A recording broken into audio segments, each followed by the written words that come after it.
and welcome to the Craft Beer Corner. For today's beer review, we're jumping into a beer from Sierra Nevada Brewing Company, one of my personal favorite brewers in the country. And we're jumping into another IPA from them. And this is one of 4 different beers that are in their current kind of hoppy beer sampler pack that's out. We have reviewed, and certainly most people have had, half of the standards. So I'm only going to be focusing on 50% of this pack. The other 2 that we've reviewed that most people have had anyway are their standard Sierra Nevada Pale Ale and their Torpedo IPA. So the first of these 2 that we are going to explore is one of the Torpedo variants. It is an IPA, and this one is called Cryo Fresh Torpedo. 7% ABV on this one, just as the standard Torpedo variant is. And Sierra Nevada, of course, based in Chico, California, and they do have a Mills River, North Carolina brewing facility that's just outside Asheville. Being that I'm in the Southeast, I'm assuming mine came from Mills River. Regardless, aside from this being a different twist on the classic Torpedo, which is my personal go-to standard, everyday drinking IPA. I don't, have IPA every day, but it's my go-to. It's readily available. It's a big West Coast style that I love. They use Magnum hops in their standard Torpedo. This one has a different hop bill. Specifically, there is an experimental hop YCH 301 trial, and then 3 big, high alpha acid content American varieties being Citra, Mosaic, and Simcoe. So it's got big alpha acid content potential. Sounds like they freeze dry fresh hops, dump in concentrated lupulin, plus this blend of hops. So I'm expecting this to be maybe a more aromatic, possibly even more bitter forward West Coast style IPA, which is why I go for Torpedo. It's easy to find, and it's a big, bold West Coast style IPA. So let's just get this one cracked. Label art on this one a little bit different than their standard Torpedo. It's on a forest green background. This one's on a dark blue, and it has hops adorning the label all over the place to really let you know this beer is all about the hops. So we're going to pour this in our nice tall all-purpose glass here. Get that poured right down, no problem. And we'll get the whole beer in there. Yep, formed a nice head as well. I'm already starting to get hop notes wafting in the direction of my face. That is always a beautiful thing, but let's get our visual check. Yep, it looks like a standard Torpedo poured in the glass. It's a deep, bright golden yellow, very tiny, slow-moving effervescence rising up, which of course helped promote this nice, thick, lush, creamy head. It looks fantastic. So we're going to get right up over this for a full sniff, and our nose ought to tell us whether or not this has a little something different in store than a standard Torpedo. Okay, so very big, bold, pungent aromas on this. Obviously, it shares elements with hop aromas you might pick up off a Magnum hop are shared in this hop bill, but it does smell distinctly different. So I'm definitely getting some earthy undertones. I'm getting very clearly pine and resinous undertones. But on this one, I'm also getting a fair bit of citrus that's coming through on my nose. And it does smell strongly of grapefruit and grapefruit rind. Yeah, there's even a suggestion of some kind of pineapple-y notes in there as well. Now, one thing I will mention, and we talk about this every time that I have a beer with this hop, Mosaic. Known for being able to impart blueberry aromas as well as flavors in the beer. I don't smell blueberry in here. I think it's being overpowered by the other big, bold hop aromas with this big earthy underpin and this nice kind of pine and resin mixed with a light bit of tropical fruit and big, intense citrus. It would be easy to get buried, and indeed it is in this one. So I'm not picking up any telltale, blueberry notes from the Simcoe. But it does smell fantastic. I mean, everything about this beer does smell fantastic. Though, it is worth noting, and I don't know if this is coming from the trial hop, but even though I don't smell blueberry on the nose, I'm definitely smelling some berries, and to me it smells of strawberry. And it's actually quite pronounced, and it cuts through the other kind of qualities in here. So on the nose, it's a big aroma, it smells complex, and it absolutely smells phenomenal. So without further ado, we're just going to jump in this one and see what it's about. So take one.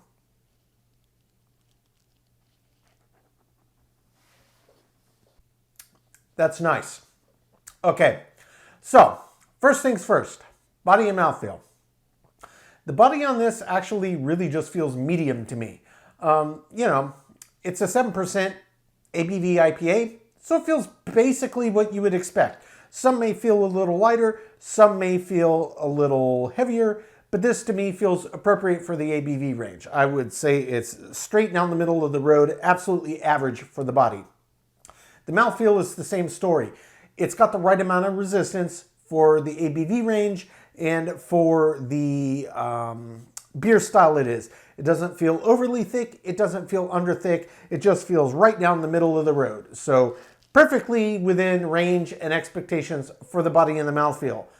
That's absolute fact. Now, when we talk flavor, there's a lot happening in this beer, though this actually does surprise me a little bit, and maybe they were focused more on these big aromatics, but aside from it tasting delicious, the perceived bitters to my palate are not as great on this one as they are on the Standard Torpedo. The Standard Torpedo brewed with the Magnum hops taste very, very much more bitter than this beer. If I had to put a number to this, maybe 30 to 45. It's not overly bitter for, you know, a brewer known for big West Coast style IPAs. And of course, this being Cryo Fresh, they've got these big high alpha acid content hops. Just because you use a high alpha acid content hop does not mean that the beer is going to be astringently bitter. I personally love them, but that's not all that you can get out of a hop. There's a ton of aromatics, and it's clear that they did a really great job with their dry hopping phase of producing this beer because it smells absolutely fantastic. Make no mistake, it tastes fantastic too, but if you're used to drinking Standard Torpedo and jumping into this expecting that same kick of bitters up front, you're not going to get it. It's not on that same level. Yes, they are there. Yes, they are clear. Yes, you can taste them, but this is much more about the flavor palette nuance, I think, and it makes for a much more layered beer. It's a lot more complex. There's no question about it. So flavor profiles that I'm getting this actually do very much relate to the aroma profile. There is a big underlying bit of earthiness. There's subtle pine and tar notes coming through on the flavor, and there's definite citrus oils and rinds with slight bits of some kind of fruitiness.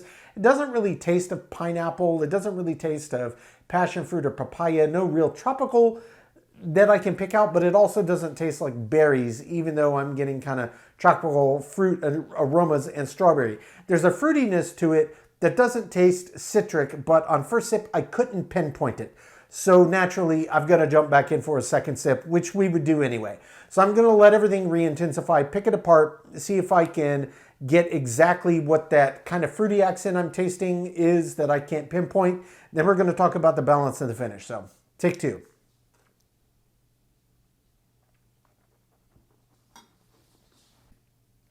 It's got an earthiness with a little mix of citrus. What is that fruit I'm tasting? Actually, it's more citrus. It's just not what I got on the nose. It's mandarin orange. That's what I'm tasting. It's mandarin orange. That's the underlying subtle fruitiness that's coming through that tastes more like fruit juice or flesh of fruit and not rind and like citric oil. That's what it is. So there's an earthiness, there's a pine tar twinge, and then there's this citrus rind and citrus oil side, also paired in tandem with mandarin orange. That is the flavor profile. It's very nice. All of those elements are really evenly spaced across the intensity of it. So you can pick all of them out individually. It's quite a nice combination of flavors, one that I think works very well in an IPA. And again, there's enough bitters there to keep people in IPAs happy, but this is not as boldly forward with, say, what, at least to my palate, would be IBU perception. I don't perceive this beer as bitter as the Standard Torpedo. Of course, Magnum, a big, bold, pungent hop, well known for its bittering potential. And that is not in this beer. It's a completely different beer, but it is very nice. It's very layered. It's very complex. I would say this is probably a bit too over the top for people that aren't really into bitter beers or West Coast style IPAs.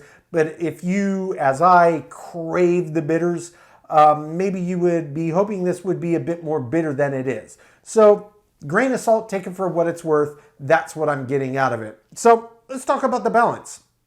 The balance, obviously, on an IPA, we're talking about the underlying malt bill, the hops, how they did them, what the ratios are, and of course the underlying yeast strain.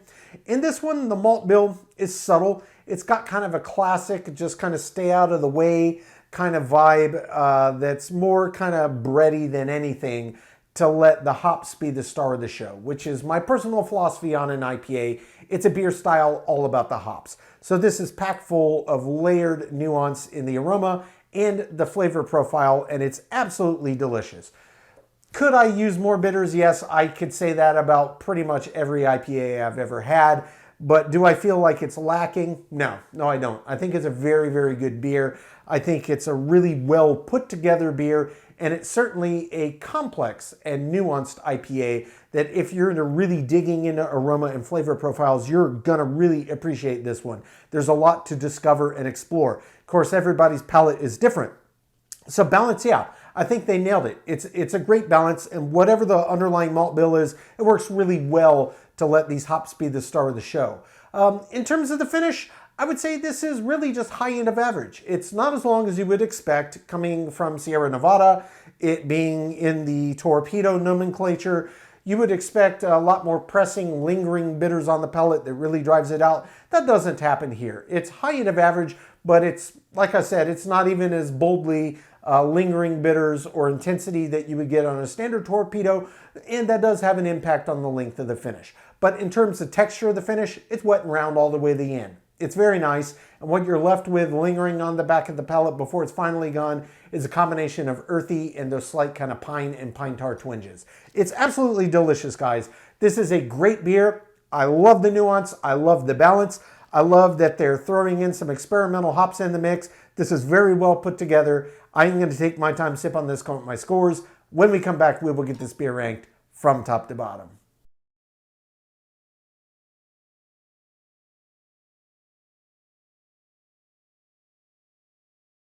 All right, now that we've gotten to enjoy this beer, we're going to get it ranked.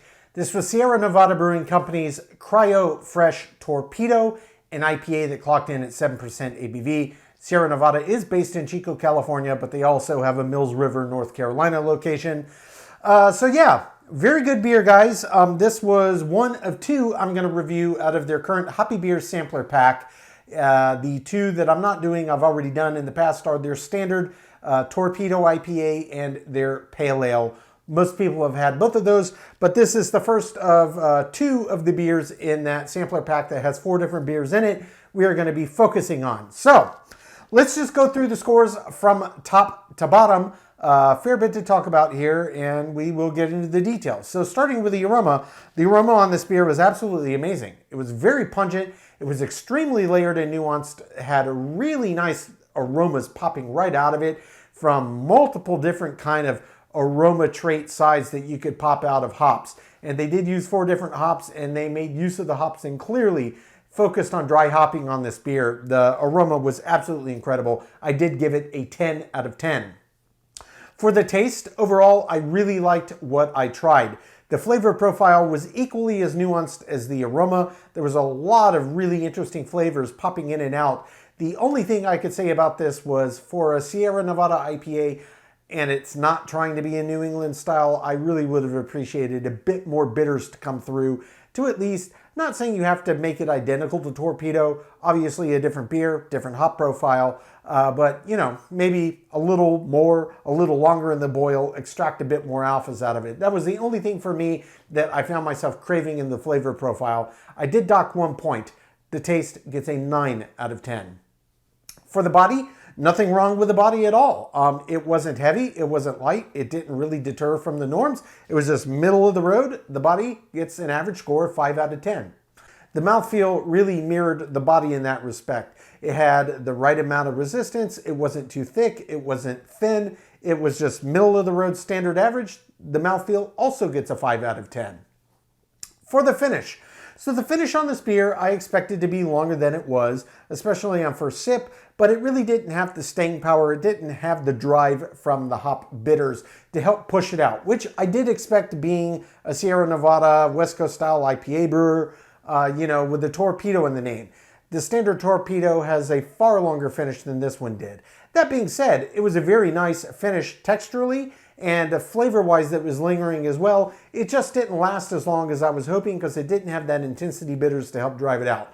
High end of average for the finish, it gets a 6 out of 10. Head and retention, this one did a great job. Poured a nice, thick, creamy head that stuck around almost the whole time. Head retention gets a 10 out of 10. For the appearance, this was textbook classic IPA, gets a perfect 10 out of 10. For the balance, so the balance in general I really liked, especially if we're strictly talking about the balance of the base ingredients that went into the beer. But for me, I did deduct a single point just because I would have liked a bit more bitters to come through. The flavors were great. The malt bill was great. Obviously, the hop choice was great. I just was craving more bitters in this beer that didn't quite do it for me, but I didn't want to beat the beer up for it. They didn't say they were trying to make an over-the-top IPA, so it is what it is. The balance gets a 9 out of 10. Feeling the intangible, subjectively, I really enjoyed this beer, but again, for me, it comes back to craving more bitters, a bit more intensity from the hops. I took 1 point off subjectively as well. I gave it a 9 out of 10. Finally, example of style. So overall, this beer did very, very well. Very high scores in most categories, just a few where it lost some, notably related to bitter presence and perception. But in general, a very, very good IPA. I did give it a 9 out of 10 for an example of style. So the total score on Sierra Nevada Brewing Company's Cryo Fresh Torpedo is an 82 out of 100. So guys, yeah, still well above average beer. If you're an IPA fan, you're probably really going to like it. If you, like me, are a big fan of the West Coast style, more intense bitters in your beers, especially coming from their standard Torpedo, this one is not quite that intense. And you may be thinking, oh, I was kind of hoping for a bit more. But that's not to say it's a bad beer. It's not. It's a great beer. A lot of nuance, a lot of layering, and I really, really enjoyed what I experienced. So yeah, IPA fans, this is one I would easily recommend all day long. Folks, that is today's review. As always, I do sincerely appreciate you tuning in today. Please don't forget to like, comment, and subscribe. If you want to stay in the loop when our videos go live, just turn on your notifications by toggling that bell icon on. Until next time, keep it beer, keep it craft. We'll see you on the next one. Cheers.